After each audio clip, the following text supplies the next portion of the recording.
Hello, my beautiful Ongshan family. Welcome back to my channel.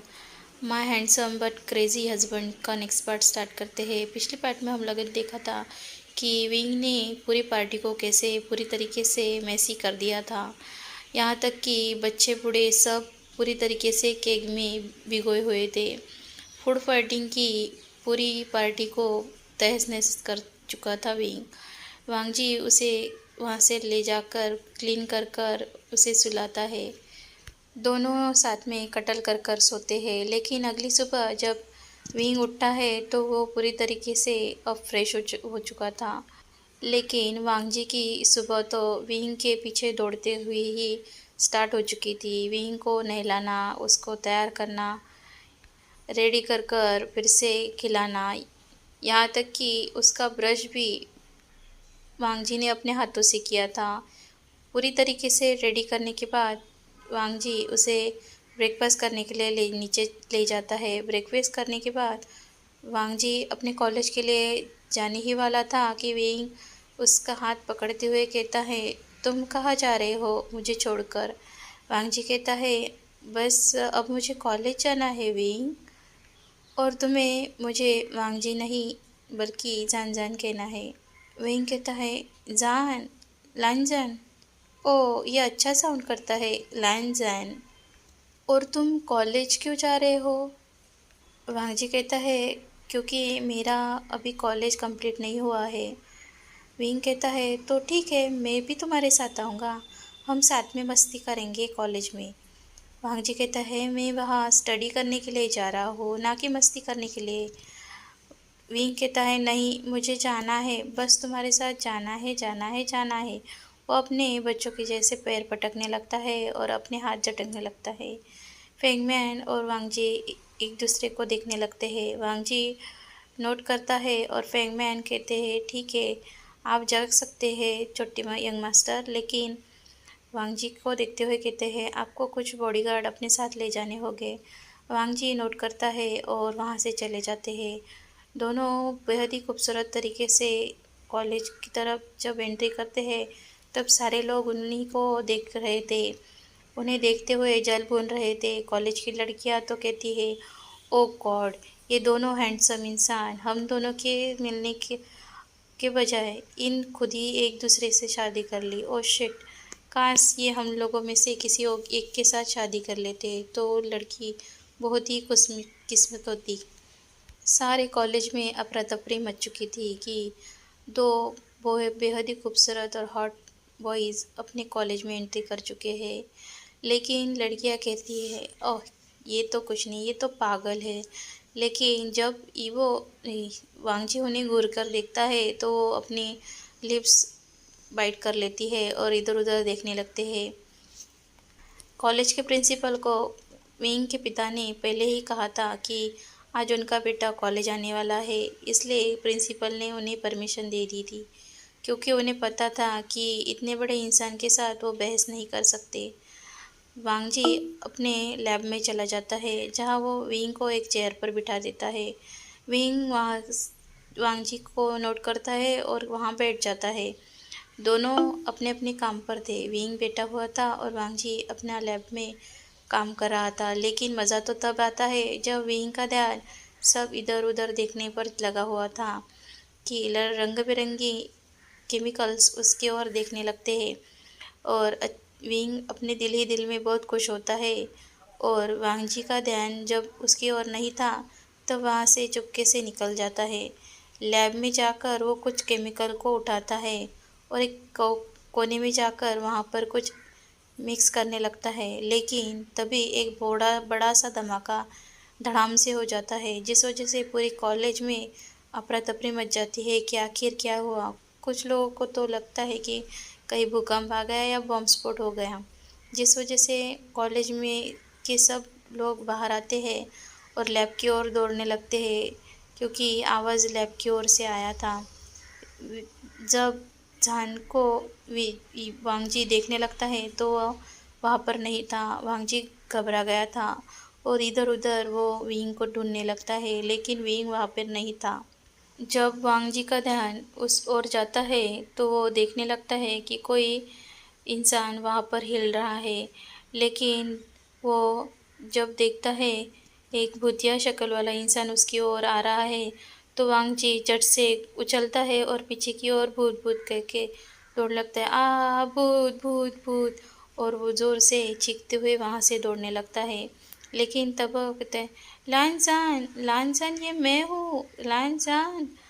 तब वांग जी पीछे मुड़कर देखता है और कहता है, वी ये तुमने क्या किया, ये तुम्हारी हालत बनी, तुम बहुत शैतान हो।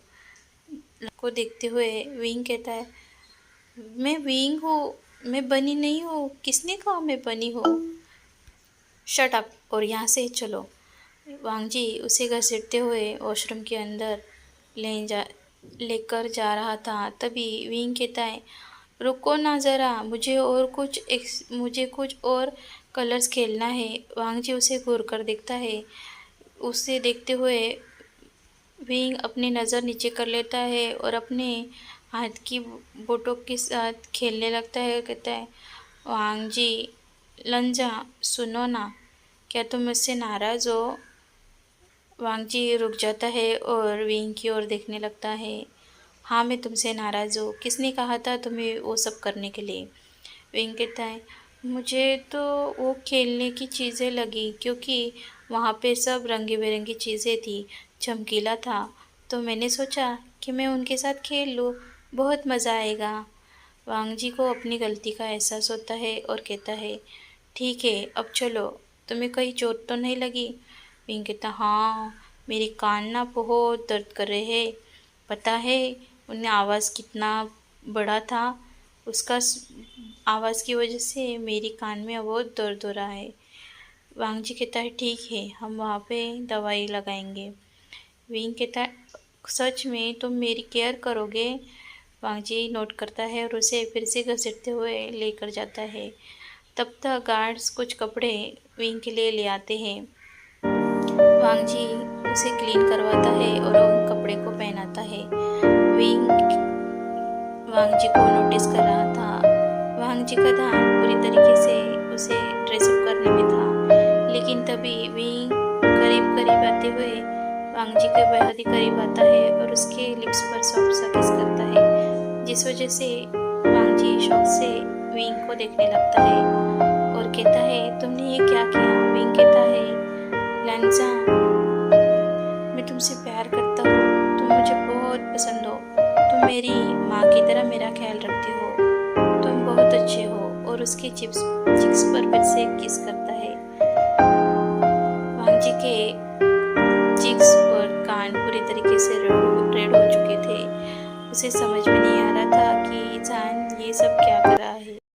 विंग की एक्सपेरिमेंट की वजह से लैब पूरी तरीके से ख़राब हो चुका था, जिसे रिपेयर करवाने में करीबन 8 दिन तो लगने ही वाले थे, जिस वजह से उन्हें वहाँ पर रुकना कोई ज़रूरी नहीं था, क्योंकि वांग जी अपना काम जारी नहीं रख सकता था, जिस वजह से वो दोनों ऑफिस के लिए निकल जाते हैं। ऑफिस में आने के बाद वीजांग से वांग जी से पूछते हैं कि आखिर वो कॉलेज से यहाँ क्यों आए, क्या कॉलेज में कुछ गड़बड़ी हुई है? तो वांग जी उन्हें सारी हकीकत बताता है। तब वीजांग से घबराते हुए विंग के पास आते हैं और उससे पूरी तरीके से घुमाते हुए उसके हर एक पार्ट को देखने लगते हैं कि आखिर उसे चोट तो नहीं लगी। लेकिन विंग उन्हें डांटता है और कहता है, पापा आप ये क्या करे हो और मुझे इस तरीके से चेक क्यों करे हो? विजांग से अब जान को डांटते हैं और कहते हैं, तुम हर तरफ जाकर आखिर गड़बड़ी क्यों कर देते हो? तुम्हें पता है ना आखिर कि तुम मेरे जान हो, तुम मेरे दिल का टुकड़ा हो। विंग कहता है, हाँ पापा मुझे पता है, कितनी बार दोहराओगे आप, मैं सुनकर बोर हो चुका हूँ।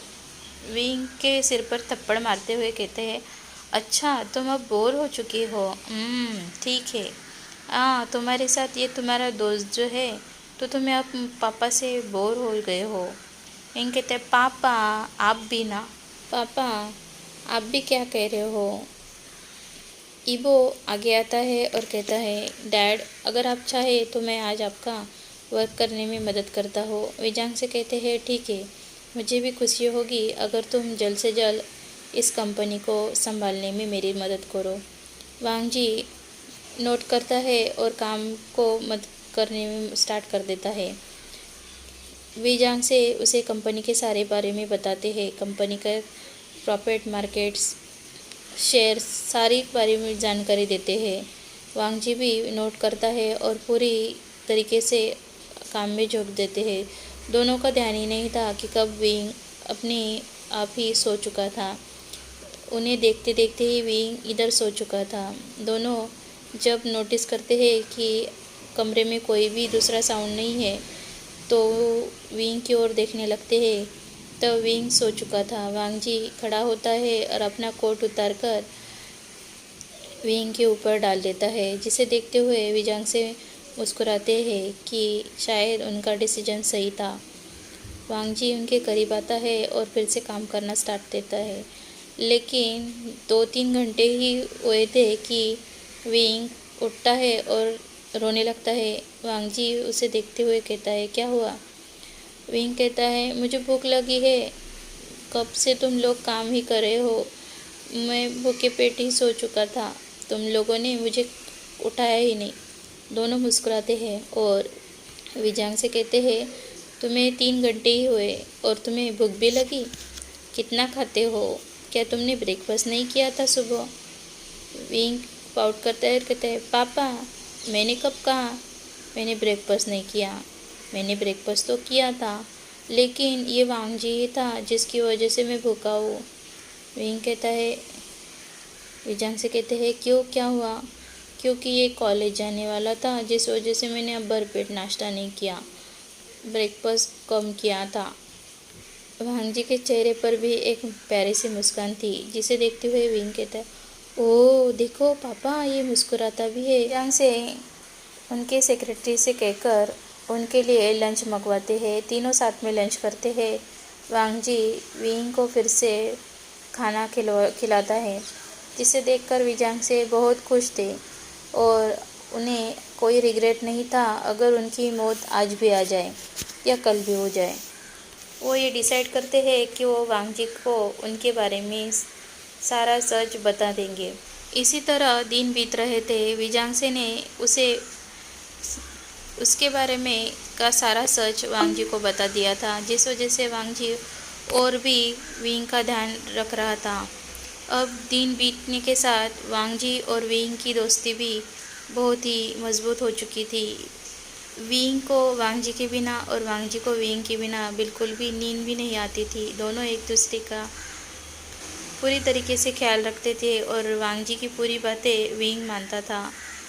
विंग की बॉडी में के साथ अब विंग के बिहेवियर में बहुत चेंजेस आ चुके थे। विंग थोड़ा अडल की तरह बातें करता था और थोड़ा बहुत बाकी की बातों का भी ख्याल रखता था। इतना ही नहीं, वो खुद करने में भी वांग जी की मदद करने लगा था। ये देखते हुए विजांग से भी खुश थे। लेकिन एक दिन एक बड़ा सा हादसा होता है। वांग जी और विंग दोनों कॉलेज के लिए निकलते हैं, लेकिन रास्ते में गाड़ी खराब होने की वजह से वो कॉलेज जाने के लिए एक दूसरी गाड़ी के लिए वेट कर रहे थे। विजांग से ने दूसरी कार को उनके लिए बोल दिया था, लेकिन कार के बजाय दूसरी उस सेम उन्हीं की नंबर प्लेट की जैसे ही कार वहां पर आकर रुकती है। वांग जी और विंग उसमें बैठ जाते हैं।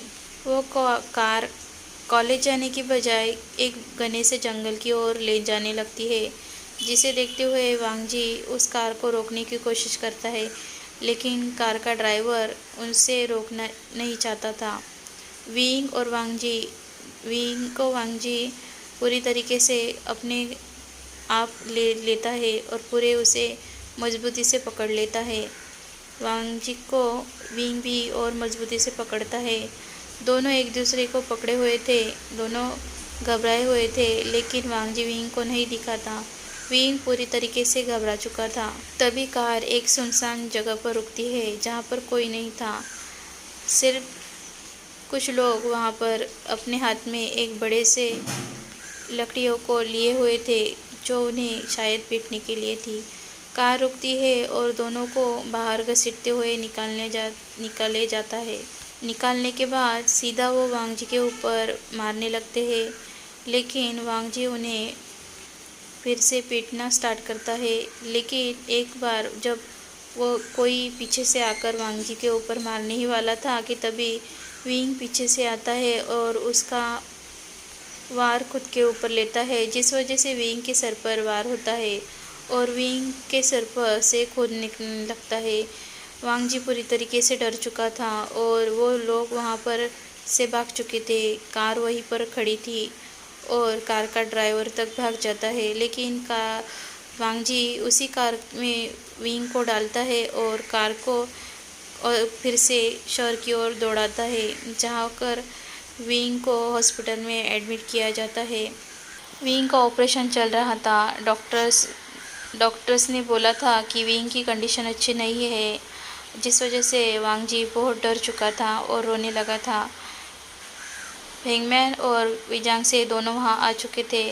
वांग जी उन्हें सारी हकीकत बताता है। विजांग से के साथ साथ पुलिस भी वहां मौजूद थे। विंग की सारी बातों को वो नोट करते हैं। वांग जी ने उन्हें जो बताया था वो सब लिखने के बाद और वो सब जानने के बाद वो उन गुंडों को ढूंढने के बारे में सोचते हैं और सारी फोर्स को लगा देते हैं उन्हें ढूंढने के लिए। विजांग से ने उन्हें ताकत दी थी, अगर 24 घंटे के अंदर वो गुंडे वहाँ पर नहीं होंगे तो उनको दिखाएगा कि उनकी पावर क्या है, जिसे देखते हुए पुलिस अधिकारी भी डर चुका था। इधर वांग जी की बुरी हालत थी, क्योंकि उसे पता था कि विंग की हालत बहुत ख़राब थी, क्योंकि उसने देखा था कि विंग का कितना ब्लड जा चुका है। यहाँ तक आने तक विंग बहुत बुरी कंडीशन में हो चुका था, लेकिन वो कुछ नहीं कर सकता था।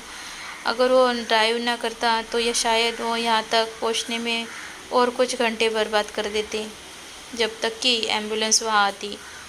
करीबन 8 घंटों के बाद जब डॉक्टर बाहर आते हैं तो वो बताते हैं कि जान की कंडीशन अच्छी तो नहीं है। 70 घंटों में अगर उसे होश नहीं आया तो शायद उसकी कंडीशन और भी ख़राब होकर उसकी डेथ भी हो जाती है। डेथ का नाम सुनते ही वांग जी तो बेहोशी होने वाला था। वो बहुत ज़ोर ज़ोर से रोने लगता है। विजांग से उसे संभालते हैं और कहते हैं हमारे विंग को कुछ नहीं होगा। वांग जी भी रोकर बेहोश हो चुका था। उसे संभालकर फेंगमैन उसी के वार्ड में शिफ्ट करवाते हैं जहाँ पर विंग था। दोनों एक दूसरे के पास ही थे। पूरे 17 घंटे के बाद जब जान की सांसें नॉर्मल हो चलने लगती है, तब डॉक्टर्स उन्हें बताते हैं कि पेशेंट की हालत थोड़ी नॉर्मल हो चुकी है, शायद 1 घंटे में उन्हें होश आ जाए। जिसे सुनते हुए सब के चेहरे पर थोड़ा सा दिलासा था। वांग जी का तो जान गले तक अटक चुकी थी, तो उसे अब राहत की सांस मिलती है। 1 घंटे बाद जब विंग की आंखें खुलती है, वो इधर उधर देखने लगता है। उसके पापा को देखता है और कहता है पापा मम्मा कहाँ है, क्या मम्मा की तबीयत ठीक है या नहीं। विजांग से अपने बेटे को देखते हुए कहता है क्या हुआ बेटा, तुम्हें कुछ याद है। विंग कहता है पापा माँ कहाँ है, मेरा और माँ का बहुत बड़ा एक्सीडेंट हुआ था, तो बताओ माँ कहाँ है। विजांग से को समझ में आता है, इसका मतलब है कि विंग की पिछली सारी यादें अब आ चुकी है। विजांग से को समझ में नहीं आता वो खुश हो या दुखी। विजांग से अपने बेटे को गले लगाता है और कहता है तुम बेटा आराम करो, उसके बाद में हम बात करेंगे। विंग का ध्यान वांग जी की ओर था और कहता है पापा ये कौन है। तो विजांग से उसे डर कर देखने लगते हैं। क्या हुआ, क्या तुम्हें कुछ याद नहीं। विंग कहता है नहीं पापा, ये कौन है और मैं इसे नहीं जानता।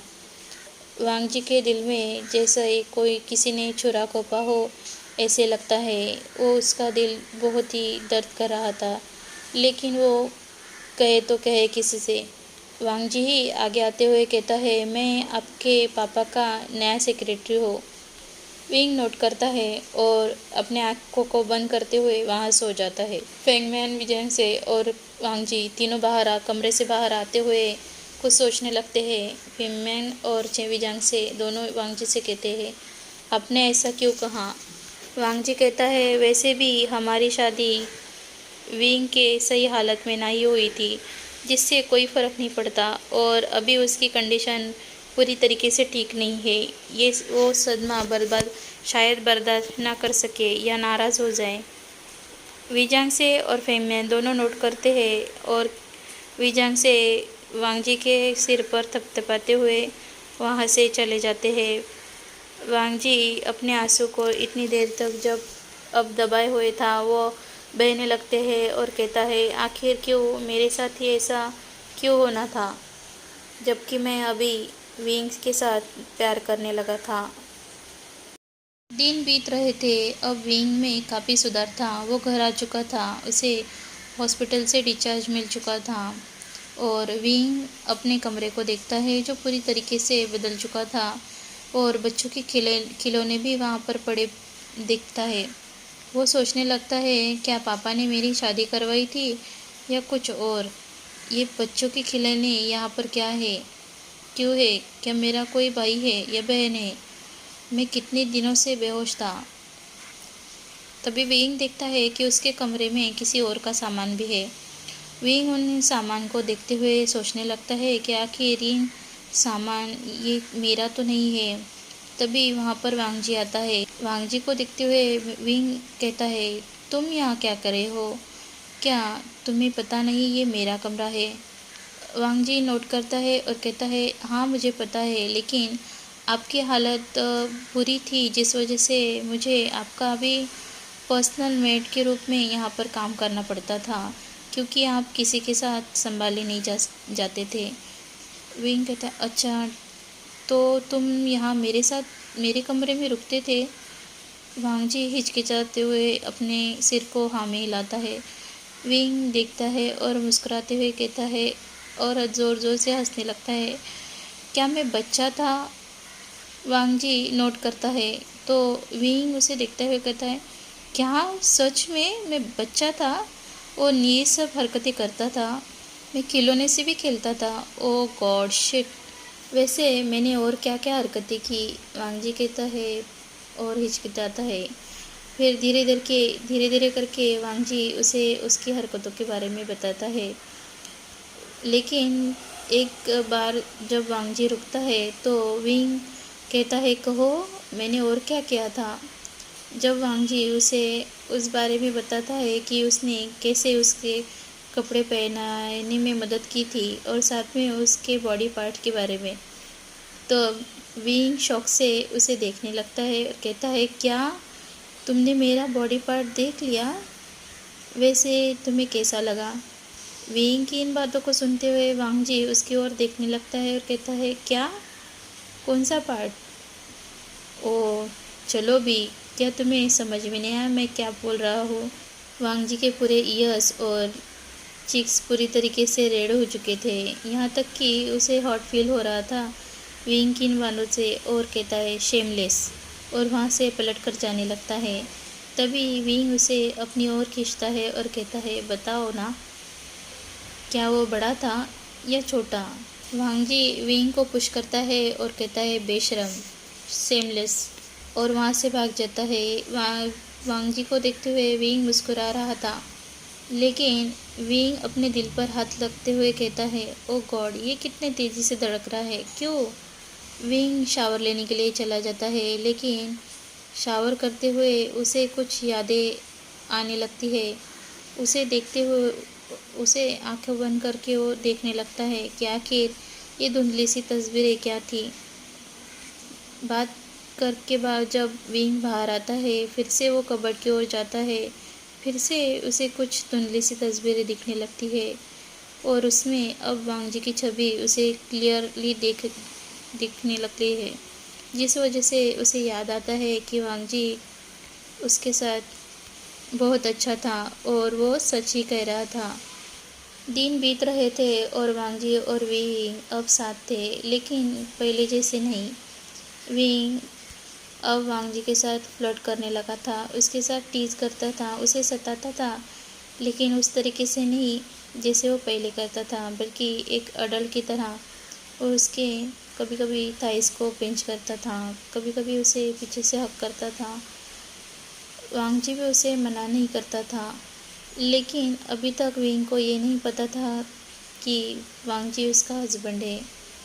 लेकिन एक दिन जब विंग अपने कमरे में कुछ ढूंढ रहा था, तब उसकी नज़र एक फ़ोटो पर पड़ती है जो उसी के कमरे में थी, लेकिन शायद छिपाई गई थी।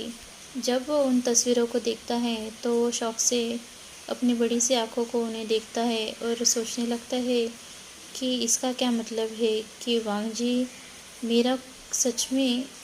तभी वो कुछ नोटिस करता है और फिर स्टोर रूम की ओर चला जाता है। स्टोर रूम में जाकर उन तस्वीरों को ढूंढने लगता है जो शायद उनकी शादी में ली गई हो।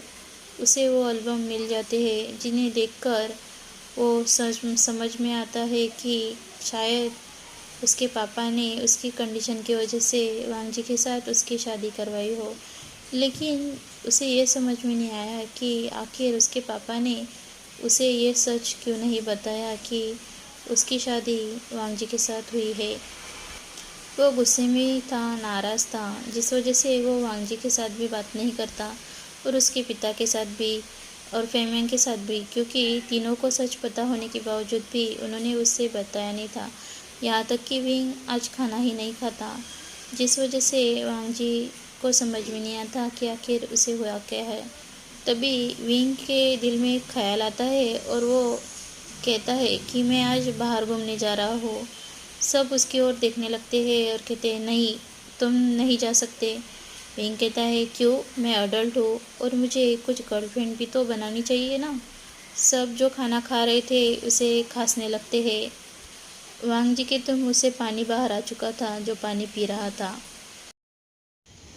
सॉरी दोस्तों, वीडियो बहुत ही लंबा हो रहा था जिस वजह से मैंने इसे 2 पार्ट में डिवाइड किया है। तो मिलते हैं नेक्स्ट पार्ट में, इसके बैक ही वो पार्ट डाल दूँगी। Thank you, bye.